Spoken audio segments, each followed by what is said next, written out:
কেটে গেছে ঘন্টা তিনেক। কখনো চড়াই, কখনো উত্তরায় পেরিয়ে ট্রাকটা এসে থামলো একটা নির্দিষ্ট জায়গায়। সময়ের কোনো জ্ঞানই রুদ্রের এই মুহূর্তে নেই। ট্রাকের পিছনে মোটা চটের পর্দার আড়ালে বসে ঠান্ডাটা একেবারে লাগছিল না ওদের। আর তার উপর রুদ্রর গায়ের গরম পেয়ে ক্লান্ত ঝিনুক নিশ্চিন্তে ঘুমিয়ে পড়েছে। ট্রাক থামতেই মোটা পর্দাটা সরিয়ে বাইরের দিকে দেখল রুদ্র। চারিদিকে প্রজ্বলিত মৃদু আলোগুলো দেখে মনে হচ্ছে জায়গাটা একটা ছোট্ট বাজার মতো। আশেপাশের পাহাড়গুলোর উচ্চতা দেখে বোঝাই যাচ্ছে ওরা অনেকটা নিচের দিকে নেমে এসেছে। পাশে একটা ধাবা দেখতে পেল রুদ্র। সারা রাতটা এই ট্রাকের মধ্যে কাটানো সম্ভব নয়, অথচ বাইরে বেরোলেই আবার ঠান্ডার আঁচড় গায়ের চামড়ায় জাঁকিয়ে বসবে। বাজারের মধ্যে কিছু গরম জামা পেলেও পেতে পারে, নিজের জন্য না হোক অ্যাটলিস্ট ছোট্ট ঝিনুকটার জন্য কিছু একটা ব্যবস্থা করতেই হবে ওকে। তাছাড়া মেয়েটা সে তখন জল খেতে চেয়েছিল, কিছু খাবারও ওর পেটে পড়া দরকার, আর ও নিজেও একবার টয়লেটে যাবে। জঙ্গলে দৌড়াতে গিয়ে মোবাইলটা পড়ে গেলেও ম্যানিব্যাগটা পকেটে রয়েছে। কিছু ক্যাশ আর ক্রেডিট কার্ড ওর ভিতরেই আছে, ওটাতেই একটু নিশ্চিন্ত হতে পারছে ও। তাছাড়া বাজারের মধ্যে যদি একটা ফোন বুথ পেয়ে যায় তাহলে ড্যাডকে কল করে নেবে বলে ভাবল রুদ্র। ওর বুকের উপর গুটিয়ে শুয়ে থাকা ঝিনুককে এক ঝলক দেখল ও। মেয়েটা ভীষণ নিশ্চিন্তে ঘুমাচ্ছে। এই ঘুমটা ভাঙানোর কোনো রকম অভিপ্রায় ওর নেই, কিন্তু না ভাঙিয়ার কোনো উপায়ও তো নেই। এইভাবে কোলে করে ওকে নিয়ে এত বড় ট্রাক থেকে নামতে গেলে ওর লেগে যেতে পারে। বাঁধন থেকে খুলে মুখের উপর এসে পড়া চুলের অংশগুলোকে সযত্নে ঝিনুকের কানের পাশে গুজে দিয়ে রুদ্র ডাকল ওকে। ঝিনুক, ঝিনুক গেট আপ, ঝিনুক। রুদ্রর ডাকে ঘুম ঘুম চোখটা আলতো করে মেলে তাকালো ঝিনুক। চোখ ডলতে ডলতে চারিপাশটা ভালো করে তাকিয়ে দেখলো একবার। নীল, ঝিনুক বাড়ি পৌঁছে গেছে? না, আমরা বাড়ি পৌঁছইনি, তবে আমাদের নিচে যেতে হবে। ঝিনুকের খিদে পেয়েছে তো। ঝিনুক জল খাবে নীল? চলো নিচে নামি আগে, তারপর নীল জল কিনবে। Let's go. কিন্তু একদম আওয়াজ করবে না। রুদ্র আগে নেমে ঝিনুককে কোলে করে নামিয়ে নিল নিচে। জায়গাটা রুদ্রর কাছে অচেনা। পাহাড়ের প্রকৃতির কোলে অবস্থিত, উন্নয়নের ধরাছোঁয়ার বাইরে ছোট্ট একটা গ্রাম, সীমিত জনবস্তি। অন্ধকারে বন্ধ দোকানগুলো পড়ে থাকা একাকিত্ব ও নিস্তব্ধতার শত শত টুকরোগুলোকে আগলে ধরে উদাসীনতার চাদরে নিজেদের মুড়িয়ে রেখেছে। তাদের অপরিবর্তনীয় নীরবতা জানান দিচ্ছে রাত বেশ গভীর। একমাত্র ধাবাগুলোতে আলো জ্বলছে টিমটিম করে। জ্বলন্ত কাঠের উনুনে রাখা রাতের খাবারগুলো থেকে উড়তে থাকা গরম ধোঁয়া বাতাসের হিমেল ভাবকে নরম উষ্ণতা প্রদানে সক্ষম। তারই সামনে পেতে রাখা খাটিয়াগুলিতে সব মিলিয়ে জনাচারেক লোক বসে নিজেদের রাতের খাবার সেরে নিচ্ছে। আশপাশটা ভালো করে একবার দেখে নিল রুদ্র। অপ্রত্যাশিত কোনো বিপদের উপস্থিতির সম্ভাবনাকে একেবারে উড়িয়ে দিতে পারছে না ও। কারণ রুদ্রনীল সিং শেখাওয়াতকে এইরকম নিরস্ত্র অবস্থায় একেবারে একা পাওয়ার সুযোগটা যাদব এত সহজে ছাড়বে না, এটা একদম ঠিক কথা। বেশি সময় এইখানে খোলা জায়গায় এভাবে কাটাতে পারবে না ও। চারিদিক খুঁজেও কোনো জলের দোকান দেখতে পেল না রুদ্র, তবে সামনে একটা ছোট্ট দোকানে কিছু গরম চাদর ঝুলতে দেখতে পাচ্ছে। রুদ্র দুটো 500 টাকার নোট বার করে এগিয়ে গেল ওই দিকটাতে। কাকা, দুটো ভালো দেখে চাদর দিন না। কোনটা নেবেন পছন্দ করুন। অত সময় নেই কাকা, আপনি মোটামুটি ভালো দেখে দুটো দিন। ওর কথা শুনে দোকানদারকে অবাক হয়ে ওর দিকে তাকিয়ে থাকতে দেখে রুদ্র বুঝতে পারল ওর এই অযাচিত ব্যস্ততা সামনের মানুষটার মনে সন্দেহ জাগাচ্ছে। তাই পরিস্থিতি সামলাতে রুদ্র গম্ভীর গলাতেই বলল, অনেক দূর থেকে এসেছি, ট্রেন লেট থাকার কারণে শেষ গাড়িটা মিস করেছি। ভেবেছিলাম সন্ধ্যার আগেই গন্তব্যে পৌঁছে যাব, রাত হয়ে যাবে বুঝতে পারিনি। সাথে ছোট একটা বাচ্চাও আছে, ঠান্ডাটা বাড়ছে, তাই এই মুহূর্তে চাদর দুটোর খুব দরকার আমার। বয়স্ক ভদ্রলোকটি মোটা কাচের চশমার উপর থেকে সন্দেহর দৃষ্টিতে তাকালো একবার ঠান্ডায় কাঁপতে থাকা ছোট্ট ঝিনুকের দিকে, আর তারপর রুদ্রর দিকে। এত রাতে একা একা, সাথে আবার একটা বাচ্চা। আজকাল পাহাড়ের গ্রামগুলো থেকে বাচ্চা পাচারের খবরটা কিন্তু খুব আসছে। ব্যাপারটা সুবিধার। বৃদ্ধের কথায় রুদ্রর মনে মনে প্রচণ্ড রাগ হলো। কি যা তা বলে যাচ্ছে বুড়োটা। দুটো চাদর চেয়েছে ও, আর তার জন্য টাকাও তো দিচ্ছে। তাহলে সমস্যাটা কোথায়? বৃদ্ধকে কথা সম্পূর্ণ করতে না দিয়েই রুদ্র গম্ভীর গলায় বলল, এতে সুবিধা অসুবিধার কি আছে? টাকাটা দিচ্ছি, আমার মালটা দিন, সিম্পল। বৃদ্ধ দোকানের ভিতর থেকে বেশ কিছু মাল ঘেটে দুটো চাদর বের করে দিল রুদ্রকে। রুদ্র সাথে সাথে একটা দিয়ে ঝিনুকের মাথা কান সহ পুরো শরীরটাকে ঢেকে দিল। কিন্তু আমার কাছে তো খুচরো। রেখে দিন। আচ্ছা, আজ রাতটা থাকার মতো ধারে কাছে কোনো ঘর পাওয়া যাবে? রুদ্রর সুগঠিত দীর্ঘকায় চেহারা, কুর্তার উপর থেকে দৃশ্যমান পেশির নিখুঁত ভাঁজগুলো, চোখে মুখের আত্মবিশ্বাস, চালচলন দেখে বৃদ্ধ এতক্ষণে এটা বুঝে গেছে যে ছেলেটা আর 5টা সাধারণ মানুষের থেকে আলাদা।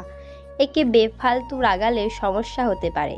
তাছাড়া রুদ্রর চারিপাশে প্রভাব প্রতিপত্তির যে একটা আলাদাই অদৃশ্য আভা বিরাজ করে, সেটা সকলের চোখে ধরা দেয় অনায়াসে। তাই নিজের সন্দেহ নিজের মনেই চেপে বৃদ্ধ উত্তর দিলেন, ঘর? আসলে এই জায়গাটা এখনো সেইভাবে উন্নত নয়। রাস্তাঘাট, যাতায়াত ব্যবস্থা খুব সমস্যা, তাই ট্যুরিজম এখনো সেইভাবে গড়ে ওঠেনি। হোটেল বা হোমস্টে এখানে পাবেন না, তবে আপনি চাইলে আমার বাড়িতে আজ রাতটুকু থাকতে পারেন। বৃদ্ধের কথা শুনে রুদ্র ভ্রু কুঁচকে তাকালো ওনার দিকে। এইভাবে আগ বাড়িয়ে সাহায্য করতে চাওয়া লোকগুলোকে ওর ভীষণ সন্দেহ হয়। আজকালকার পৃথিবীতে কেউ নিজের স্বার্থ ছাড়া কারোর সাহায্য করে না, সেটা 18 বছরের রুদ্রও খুব ভালো করে জানে। ওর চোখ মুখের কঠিন ভাব আর কপালের মাঝের গভীর ভাঁজ দেখে বৃদ্ধ বললেন, না মানে ওই বাচ্চা মেয়েটাকে দেখে বললাম আর কি। এত রাতে বাইরে এত ঠান্ডা, বাচ্চা তো, শরীর খারাপ করে যাবে। রুদ্র জানি জায়গাটা ওর অচেনা হলেও উত্তরাখণ্ডের বাইরে নয়, তাই এই মুহূর্তে ও যদি নিজের নাম অথবা ওর ড্যাডের নাম ব্যবহার করে, তাহলে হয়তো একটা নয়, অনেকগুলো থাকার ব্যবস্থা এমনিই জোগাড় হয়ে যাবে। উপরন্তু কোনো অপ্রত্যাশিত বিপদের ভয়টাও থাকবে না। কিন্তু পরিস্থিতির জটিলতায় দাঁড়িয়ে কোনো রকম সত্য কথা বললে নতুন কোনো বিপদে পড়তে চাইছিল না ও। আশেপাশে যাদবের লোক থাকতেই পারে, তাই বাধ্য হয়ে নিজের পরিচয় গোপন রাখার সিদ্ধান্তই নিল ও। আমার বাড়ি পাশেই, আমি এখনই দোকান বন্ধ করে বাড়ি ফিরবো, চাইলে আমার সাথেই যেতে পারেন। রুদ্র তীক্ষ্ণ দৃষ্টিতে তাকালো বৃদ্ধের ঘোলাটে চোখ দুটোর দিকে। মানুষটা সত্যিই সাহায্য করতে চাইছে, না ওদেরকে নতুন করে কোনো বিপদের মুখে টেনে নিয়ে যাচ্ছে, সেটা বোঝার সবথেকে সহজ উপায় রুদ্রর কাছে ওনার চোখ দুটো। মানুষের চামড়ার মুখ হাজার মিথ্যা কথা বললেও চোখের ভাষা কখনো মিথ্যে হয় না, আর সেটা রুদ্র খুব ভালো করেই পড়তে জানে। আপনি দোকান বন্ধ করুন, ততক্ষণে আমি আমাদের খাবারটা কিনে নিয়ে আসছি। রুদ্রর কথা বলার ভঙ্গিমা, ওর গলার আওয়াজের দৃঢ়তার মধ্যে অধিনায়কত্বের ঝলক স্পষ্ট দেখতে পাচ্ছেন বৃদ্ধ। ছেলেটা যে কোনো উচ্চবংশীয় ভালো পরিবারের ছেলে, সেটা ওর সাজ পোশাক দেখেই সহজেই বলে দেওয়া যায়। আর অমন নিডর অনমনীয় ব্যক্তিত্বের সৌর্য দেখে ওর সাথে কথা বলতেও গলা কেঁপে যাচ্ছে ওনার, তাই চুপচাপ মাথা নিচু করে নিলেন উনি। রুদ্র ঝিনুকের হাতটা শক্ত করে ধরে এগিয়ে গেল ধাবার দিকে। বাইরের খাবার, বাইরের এরকম পোশাক আশাকে রুদ্র একদম অভ্যস্ত নয়। স্বাস্থ্য সচেতন ছেলেটার কাছে আজ আর অন্য কোনো উপায়ও তো নেই। রাতের খাবার আর একটা জলের বোতল কিনে নিয়ে বৃদ্ধের সাথে ওনার বাড়ির পথ ধরল ওরা। অপ্রত্যাশিত বিপদের সম্মুখীন হলে অবশ্যই নিজেকে কোনো সুরক্ষিত জায়গা দেখে সরিয়ে নেওয়া উচিত। যতক্ষণ না বিপদ পুরোপুরি কাটছে, ততক্ষণ ধৈর্য নিয়ে পরিকল্পনা মাফিক পদক্ষেপ নেওয়া উচিত। উপযুক্ত শিকারী সে যে চিতার মতো ধৈর্য ধরে শিকারের উপর ঝাঁপাতে জানে। রাস্তার কুকুরের মতো অধৈর্যতা সর্বদা বিপদই ডেকে আনে। সব সময় বেপরোয়া হওয়ার মধ্যে কোনো সাহসিকতা নেই। রাজা সেই হয় যে নিজেকে শান্ত ও সংযত রাখতে জানে, কারণ ঠান্ডা মাথার পরিকল্পনাকে হারানো সহজ নয়। ওম বাবুর বলা এই কথাগুলো রুদ্রর কানে বাজছে ভীষণভাবে। আজ পরিস্থিতি অস্বাভাবিকতা এই কথাগুলোর সত্যতা প্রমাণ করছে ওর কাছে। ট্রাকে সারা রাস্তা ড্যাডের কাছে থেকে পাওয়া এই শিক্ষাগুলোকেই মনে করতে করতে আসছিল রুদ্র। ওমবাবু ওকে বারবার বলেছিলেন এই পৃথিবীতে কোনো রকম জীব বা জড়বস্তুর মায়ায় জড়াতে না, কারণ সেই মায়া ওকে এতটাই দুর্বল করে দেবে যে ওকে নিজের জায়গা, নিজের ক্ষমতা, নিজের প্রভাব আর নিজের রাজত্ব সবটাই হারাতে হবে। এই মায়া ওকে কঠিন সময়ে সঠিক এবং কঠিন সিদ্ধান্তটা নিতে বাধা দেবে, এগিয়ে যাওয়ার পথে বাধা হয়ে দাঁড়াবে, লক্ষ্যভ্রষ্ট হবে ও বারবার। ঘুমন্ত ঝিনুকের দিকে তাকিয়ে সেই মায়া, সেই দুর্বলতাটুকুকেই অনুভব করেছে ও সারাটা রাস্তা। মনের ভিতর জন্ম নিয়েছে এক তীব্র অস্থিরতা। জীবনের এতগুলো বছর নিজের আশঙ্কা, আকাঙ্ক্ষা, সুযোগ সুবিধায় পূর্ণ আরামের জীবন, মায়ের ভালোবাসা, বাবার স্নেহ সবটা বিসর্জন দিয়ে নিজেকে তৈরি করেছে ও। হেরে যাওয়ার জন্য নয়, এই মায়া, এই দুর্বলতাকে শেষ করতে হবে ওকে। নির্মম নিষ্ঠুর রাজনীতি, কূটনীতিতে পারদর্শী, প্রয়োজনে ঘাতক হয়ে উঠতে হবে ওকে। এত সহজে এই ছোট্ট মেয়েটার মায়ায় নিজেকে ও বাঁধবে না কোনো দিন। বৃদ্ধকে অনুসরণ করে পাহাড়ের ঢাল বেয়ে নেমে চলেছে রুদ্র নিচের দিকে। জায়গাটা একেবারে নিস্তব্ধ। রাতের গভীরতার সাথে বাড়ছে নীরব অন্ধকার। জায়গাটা একদম অচেনা ওর কাছে। পায়ের তলার ঘাসগুলোতে জমা হিমজুতোর উপরের মোজাটাকে ভিজিয়ে দিচ্ছে। হঠাৎ ওর খেয়াল হলো ঝিনুকের পায়ে তো মোজাও নেই। সাথে সাথে ওকে কোলে তুলে নিল রুদ্র। হাত দিতেই বুঝলো পা দুটো একদম ঠান্ডা হয়ে গেছে মেয়েটার। নিজের গায়ের চাদরটা টেনে ঝিনুকের পাটা জড়িয়ে দিল রুদ্র। পাহাড়ের একদম ঢালে একটা একতলা কাঠের বাড়ির সামনে এসে দাঁড়ালো ওরা। বাড়িটা একতলা হলেও খুব ছোট নয়। বাড়িটার পিছনের অংশটা পাহাড়ের ঢালে প্রায় ঝুলন্ত অবস্থায় রয়েছে। এটাই আমার বাড়ি। 3টে ঘর আছে আমার। একটায় আমি আর তোমার কাকিমা থাকি, একটাই আমার ছেলে, আর একটা ফাঁকাই আছে। ওটার সাথে অ্যাটাচ বাথরুমও আছে। ঘরগুলো খুব বড় নয়, তবে আজ রাতটুকু কাটিয়ে নিতে পারবে আশা করি। রুদ্র হ্যাঁ না কোনো উত্তর করল না। অহেতুক কথা বলাও পছন্দ করে না। ঝিনুককে কোলে ধরে রেখেই বৃদ্ধের দেখানো ঘরে ঢুকে গেল ও। ঝিনুককে বিছানার উপর বসিয়ে দিয়ে এক টানে গায়ের কুর্তাটা খুলে ফেলল রুদ্র। এই মুহূর্তে ওর স্নানের ভীষণ দরকার। গায়ের ধুলো, ময়লা আর শুকনো রক্তের দাগগুলো না ধুলেও শান্তি পাচ্ছে না। কালো কুর্তার উপর শুকনো রক্তের দাগগুলো মিশে গেছিল বলে কারোর চোখে পড়েনি তেমনভাবে। বাথরুমে রাখা টাওয়ালটার দিকে একবার ভালো করে দেখল ও। অন্যের জিনিস ব্যবহারে বড্ড অনীহা আছে ওর। ঠিক করলো স্নান সেরে ভেজা গায়ে কাটিয়ে দেবে কিছুক্ষণ। জল এমনি শুকিয়ে যাবে কিছুক্ষণের মধ্যে। এইরকম ঠান্ডায় ভিজে গায়ে থাকার অভ্যেস ওর আছে। বিছানা থেকে দূরে চেয়ারের উপর বন্দুকগুলো রেখে গায়ের কুর্তাটা দিয়ে ঢেকে দিল ওগুলোকে। কিছুক্ষণ আগে কেনা চাদরটা নিয়ে ঢুকে গেল ও বাথরুমে। বালতি ভর্তি জলগুলো বরফের মতো ঠান্ডা হয়ে আছে, কিন্তু তাতে কিচ্ছু যায় আসে না রুদ্রর। ওর শরীর এই ঠান্ডাটুকু সহ্য করার ক্ষমতা রাখে। স্নান সেরে কোমরে চাদরটা পেঁচিয়ে নিল রুদ্র। বাথরুম থেকে বেরিয়ে ঘরে পা রাখতেই ঝিনুককে দেখে থমকে গেল ওর পা। মেয়েটা চেয়ারের সামনে মেঝেতে চুপ করে বসে অস্ট্রা 400টাকে ধরে মন দিয়ে পর্যবেক্ষণ করছে কিছু একটা। রুদ্র দ্রুত পায়ে এগিয়ে গেল ওর দিকে এবং তৎক্ষণাৎ এক প্রকার জোর করে কেড়ে নিল ওটা ওর হাত থেকে। রুদ্রর এইরূপ রূঢ় আচরণে বেশ ভ্যাবাচাকা খেয়ে গেল ঝিনুক। নীল, ঝিনুকেরও একটা ঘুম চাই। ওটা গান নয়, আর ওটা তোমার খেলার জিনিস নয়। নেক্সট টাইম আমার জিনিসে আমাকে না জিজ্ঞাসা করে হাত দিতে যেন না দেখি একদম। রুদ্রর গম্ভীর আওয়াজ শুনে ঝিনুক মাথা নিচু করে চুপ করে বসে পড়ল। জল খেয়েছো? ঝিনুক সম্মতি জানিয়ে ডান দিকে মাথাটা কাত করল একবার। ওখানে খাবার রাখা আছে, খেয়ে নাও। ঝিনুক আর কিচ্ছু বলল না মুখে, শুধু মাথাটা নিচু করে চুপ করে বসে রইল। ওকে এমন অদ্ভুতভাবে চুপ করে থাকতে দেখে রুদ্র অবাক হয়ে তাকিয়ে রইল ওর দিকে। কি হলো? কিছু বললাম তো আমি। ঝিনুক কোথায় এসেছে নীল? সকালে নীল ঝিনুককে নিয়ে জঙ্গলে কেন গেছিল? জঙ্গলে ওরা কারা ছিল? ওই পচা কাকুটা ঝিনুকের মুখ কেন বেঁধে দিল? পচা কাকুটা এখন কোথায় নীল? আমাদের সাথে এলো না কেন? নীল, রাত হয়ে গেছে, বাইরে অন্ধকার। ঝিনুককে ঘরে দেখতে না পেলে পাপা খুব রাগ করবে, মা খুব মারবে। নীল, ঝিনুককে বাড়ি দিয়ে এসো। এটা কোন জায়গা? বাজারে কাকুটা কে ছিল? ঝিনুক আর নীল কি ওই কাকুটার বাড়িতে এসেছে? নীল ঘুম দিয়ে কি করে?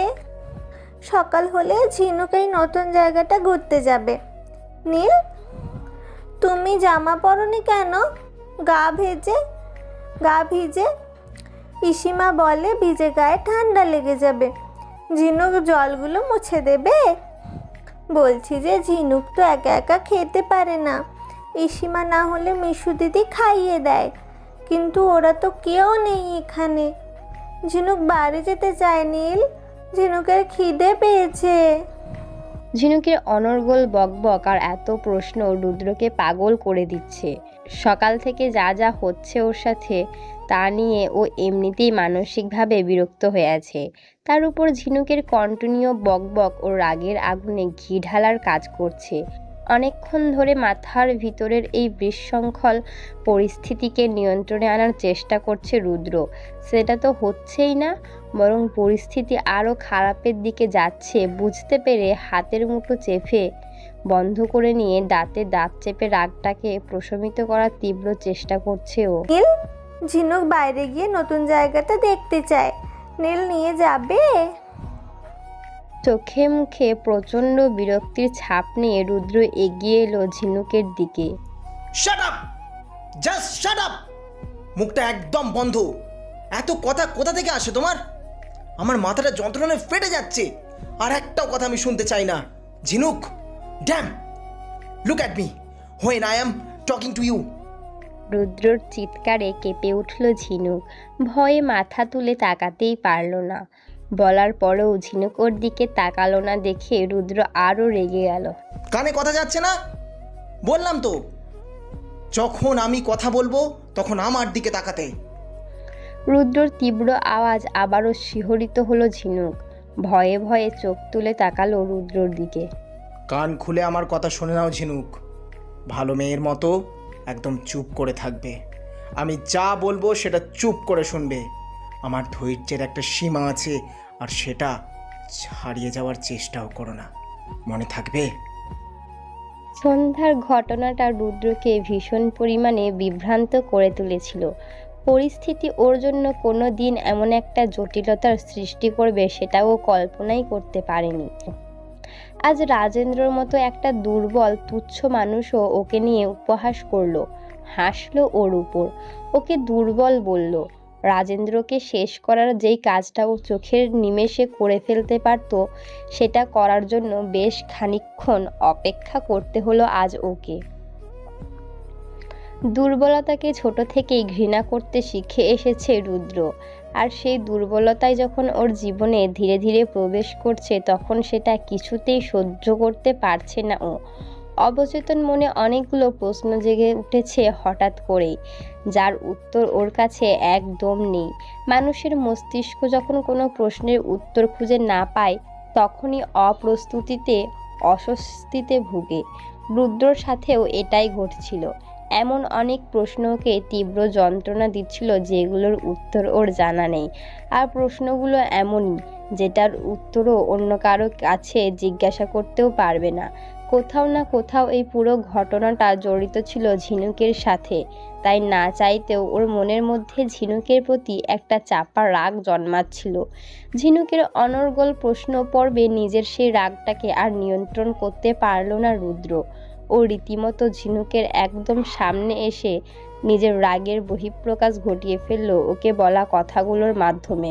দৃঢ় আওয়াজ, কঠিন শব্দগুলো যে ঝিনুকের ভিতর থেকে ভয় ধরিয়ে দিয়েছে সেটা ওর চোখে মুখেই লেখা আছে স্পষ্ট। কিছুক্ষণ আগে পর্যন্ত যেই ছেলেটা ওর সাথে খুব ভালো ব্যবহার করছিল, তার থেকেই আচমকা এরকম অনমনীয় নির্মম ব্যবহার পেয়ে কিছুক্ষণের জন্য চুপ করে রুদ্রর মুখের দিকে তাকিয়ে রইল ছোট্ট ঝিনুক। হয়তো বোঝার চেষ্টা করছিল ওর ভুলটা ঠিক কোথায় হলো, ঘটনাটা আসলে কি ঘটেছে। ওর বিভ্রান্ত ছোট্ট মস্তিষ্কটা কিছুতেই ব্যাখ্যা খুঁজে পেল না, তাই খানিকক্ষণ চুপ করে থেকে হঠাৎ করেই চিৎকার করে কেঁদে উঠল ঝিনুক। ঝিনুক কান্না ভেজা গলাতেই উত্তর করলো, ঝিনুক বাড়ি যেতে চায়। বাড়িতে রোজি, টুপু, পোপো সবাই আছে। ঝিনুক রোজির কাছে যাবে। রোজি ভালো, কখনো ঝিনুকের উপর চিৎকার করে না, বকে না ঝিনুককে। ঝিনুক নীলের সাথে থাকতে চায় না। ঝিনুক বাড়ি যাবে। ঝিনুকের কান্না আগের থেকে আরও বাড়তে থাকলো, আর তার সাথে বাড়তে লাগলো রুদ্রর ভিতরের অপরাধবোধ। ঝিনুককে কি করে চুপ করাতে হয় রুদ্রর জানা নেই। ওকে নিজের কোলে তুলে নিয়ে অনেক চেষ্টা করলো ও, কিন্তু ঝিনুকের কান্না থামাতেই পারল না। যাব তো, আমরা নিশ্চয়ই বাড়ি যাব। আচ্ছা ঠিক আছে, নীল খুব পচা, একদম ভালো না, বাজে ছেলে। নীল খুব সরি। এবার কি ঝিনুক প্লিজ চুপ করবে? ঝিনুক রুদ্রর কাঁধ থেকে মুখ তুলে তাকালো ওর দিকে। নীল একটা মনস্টার। কি? ঝিনুক হঠাৎ করে কান্না থামিয়ে দিয়ে বলল, ঝিনুকের খিদে পেয়েছে নীল। বিছানায় গিয়ে বসো, আমি খাইয়ে দিচ্ছি। ঝিনুক রুদ্রর কথা শুনে বেশ খুশি হয়ে দৌড়ে বিছানার উপর গিয়ে বসে পড়ল। কিনে আনা খাবারের অর্ধেকটা ঝিনুককে খাইয়ে দিয়ে নিজেও কিছুটা খেয়ে নিল রুদ্র। নীল, আবার কি হলো? ঝিনুক শুশু করতে যাবে। ঝিনুকের কথা শুনে রুদ্র বোকার মতো হা করে তাকিয়ে রইল ওর দিকে। মেয়েটা যে কি বলছে ওকে নিজেও জানে না। এই কথার ঠিক কি উত্তর ও দেবে রুদ্রর জানা ছিল না। কিছুক্ষণ বিভ্রান্ত হয়ে ঝিনুকের দিকে তাকিয়ে থাকার পর ও বলল, হ্যাঁ হ্যাঁ, তো যাও, ওই তো বাথরুম। ঝিনুক একা বাথরুমে যেতে ভয় পায়। রাতের বেলা বাথরুমে ভূত আসে। নীল জানে না, ঝিনুক ভয় পায় একা যেতে। ভয়? কিসের ভয়? আমি তো এখানেই আছি, কোনো ভূত আসবে না। রুদ্রর কথায় ঝিনুক মোটেই আশ্বস্ত হলো না। চুপ করে মুখ ফুলিয়ে বসে রইল বিছানার উপর। তারপর রুদ্রর হাতটা শক্ত করে ধরে বলল, নীল প্লিজ ঝিনুকের সাথে চলো। রুদ্র আর কোনো উপায় না পেয়ে ওকে কোলে তুলে নিল। তারপর নিয়ে গেল বাথরুমের দিকে। এর আগে জীবনে এত অপ্রস্তুত পরিস্থিতির মধ্যে ও কোনো দিন পড়েনি। ঝিনুক বাথরুমের ভিতরে গিয়ে প্রয়োজনীয় কাজ সেরে নিল, আর ততক্ষণ রুদ্র বাথরুমের দরজাতেই উল্টো দিকে ঘুরে দাঁড়িয়ে রইল ঠায়। কিছুক্ষণের মধ্যেই ঝিনুক বেরিয়ে এলো বাইরে। একটা মিষ্টি হাসির সাথে ঝিনুক বলল, থ্যাংক ইউ নীল। রুদ্র অবাক হয়ে তাকিয়ে রইল ঝিনুকের দিকে। মেয়েটা কি জিনিস দিয়ে তৈরি ওর খুব জানতে ইচ্ছা করে।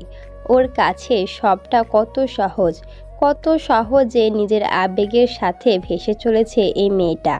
এই মাত্রই তো কত কাঁদছিল, আর এখন আবার হাসছে।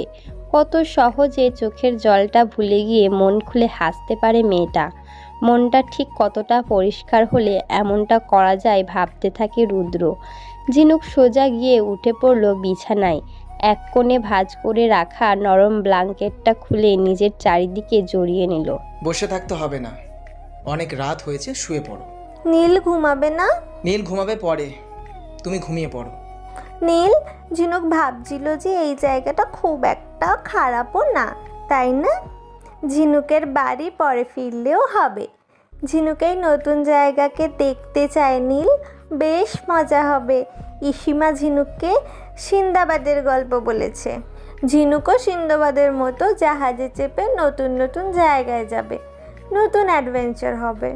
ওটা অ্যাডভেঞ্চার। হ্যাঁ, অ্যাডভেঞ্চার। নীল সিন্দাবাদের গল্প শুনেছে কোনো দিন? ইসিমা বলেনি? আচ্ছা, মন খারাপ করে না, ঝিনুক বলবে গল্প নীলকে। সকালে ঝিনুক নতুন জায়গায় ঘুরতে যাবে, সব দেখবে ঝিনুক, নতুন নতুন ফুল, পাখি, গাছ। এখানে একটা পুকুর আছে নীল। ঝিনুক মাছ দেখতে চায়। যা, মাছগুলোকে কি খেতে দেবে ঝিনুক? মাছের জন্য তো খাবারই আনা হয়নি। নীল ঝিনুককে মাছের গল্প বলবে, লাল মাছ, হলুদ মাছ, কালো মাছের গল্প। কালো মাছটা ভীষণ দুষ্টু, কথা শোনে না। ঝিনুক, প্লিজ একটু চুপ করবে? চুপ করে ঘুমাও প্লিজ। রুদ্র নিজের মধ্যে সেই বিরক্তিভাবের উপস্থিতি আবার অনুভব করতে শুরু করলো। মেয়েটা এত কথা কেন বলে, এমন এমন প্রশ্ন করে যার কোনো মাথা মুন্ডু নেই। রুদ্র সব সময় একটু চুপ থাকতে ভালোবাসে। প্রয়োজন অতিরিক্ত কথা বলাটা তার স্বভাবের মধ্যে পড়ে না, আর বিশেষ করে এই মুহূর্তে। এখন সময়টা ভাইটাল। এই সময়টাতে রুদ্রকে ঠান্ডা মাথায় সবটা ভাবতে হবে। নতুন করে পরিকল্পনা করতে হবে এখান থেকে বেরোনোর। বাড়ি থেকে অনেকটা দূরে চলে এসেছে ও। ড্যাডকে ইনফর্মও করতে পারেনি এখনও যে ও কোথায় আছে। আশেপাশে যদি যাদবের লোকেরা থেকে থাকে তাহলে কি করবে ও? কতক্ষণই বা এভাবে পালাবে? ঘরটা খুব বেশি বড় নয়, কিন্তু ছোটোর মধ্যে বেশ সাজানো গোছানো। একটা বিছানা, বিছানার পাশে রাখা একটা টেবিল, একটা চেয়ার আর একটা সোফা রয়েছে। এখানে পৌঁছেই রুদ্র বুঝতে পেরেছিল জায়গাটা উন্নয়নের ধরাছোঁয়ার এতটাই বাইরে যে বিদ্যুতের লাইন পর্যন্ত পৌঁছায়নি এখানে। বাজারে যে আলোগুলো জ্বলছিল বা এই বাড়িটার মধ্যে যে আলো জ্বলছে পুরোটাই সোলার প্যানেলের মাধ্যমে। হয়তো গ্রামের সীমিত লোকজনেরা নিজেদের উদ্যোগেই এই সোলার প্যানেলের ব্যবস্থা করেছে। রুদ্র সোফায় হেলান দিয়ে মাথাটা পিছনের দিকে হেলিয়ে চোখটা বন্ধ করে বসলো। এমন জটিল পরিস্থিতিতে মস্তিষ্কের বিভ্রান্তি এবং উদ্বিগ্নতাগুলিকে সরিয়ে রেখে ঠান্ডা মাথায় ওকে ভাবতে হবে এখন ওর কী করা উচিত। এই পরিস্থিতি থেকে বের হওয়ার একটা রাস্তা ওকে খুঁজে বার করতেই হবে। ঝিনুক বিছানার উপর বসে মন দিয়ে রুদ্রকে দেখছিল।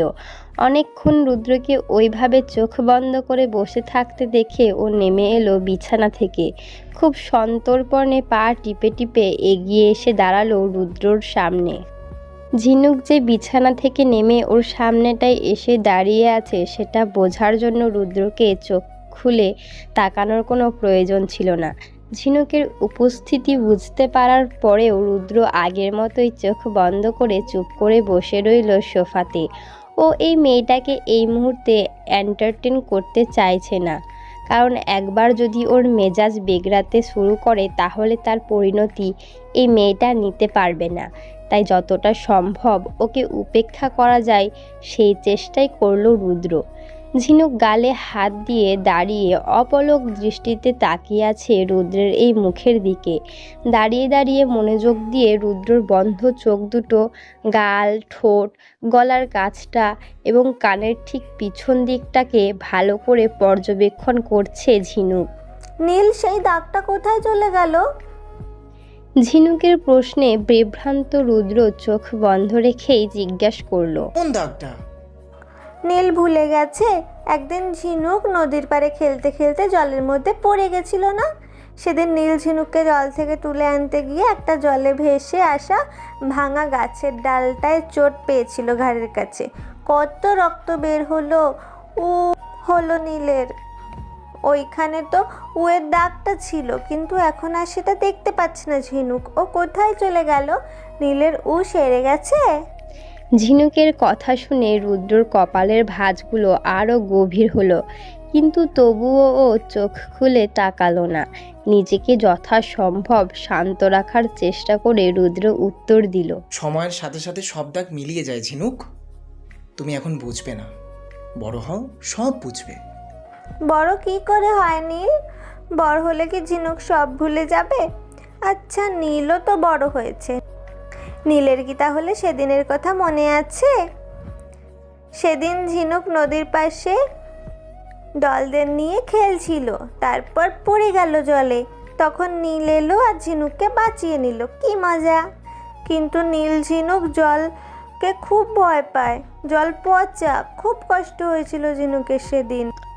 রুদ্র চোখ বন্ধ রেখেই জিজ্ঞাসা করলো, কিন্তু তুমি সেদিন জলে পড়ে গেলে কি করে?